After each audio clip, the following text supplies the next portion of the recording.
Гринлифта бірінші статустан бастап шығатын пенсия мен Лонгричтағы бірінші статустан бастап шығатын пенсияның айырмашылығы неде? Өте көп адамдар менен именно осын сұрап жатыр, айтып жатыр. Өйткені Гринлифтада бірінші статустан бастап пенсия деп айтылады деп, я. Мен ақшасы жағын айтпай ақ қояйын, суммасын, я. Мен просто былай айтайын. Мысалы, мен Гринлифта жұмыс жасадым. Ол жерде 44 мың объем болу керек, 44 мың балл. Он жақта 44 мың балл сол жақта болу керек. И сіз менеджер статусына шығасыз да, пенсияға шығасыз, я. Бірақ 44 мың баллды жасау үшін, я, сіз адам тіркейсіз. Адам тіркегеннен бөлек адамдар көп жаңағы повторный покупка жасап, үйлеріне қажетті шампунь, сабын, пасталарын алады ғой, я. Соларды алған кезде балл жинайды. Ол жерде Гринлифта балл жинайды. Ал балл жинау өте қиын. Неге?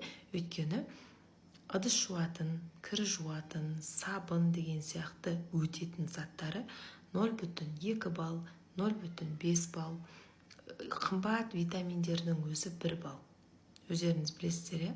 Сондықтан да ол жерде 44 мың балл жинау, бүйтіп өнімдерді сата отырып өте үлкен продажа жасау керек. Өйткені PV-лары, PV әр заттың өте аз PV беріп отыр. Одан бөлек, сіз менеджерға шыққан күннің өзінде орындайтын талаптары бар. Жеке өзіңіздің жасап отыратын PV-іңіз болу керек. Міндетті түрде. Сіздің оң жақ және сол жақ аяғыңыз, қай жағыңыз аз, сол жақ аяғыңыз аз ба, ай сайын сол аз жағыңыздан 4 мың балға ма, 4 мың PV-ға примерно, мұт қалмасам, сондайға еще команда жұмыс жасап, объем 4 мың PV ұрылып отыру керек. Сіз ақша алу үшін, пенсияңызды алып отыру үшін.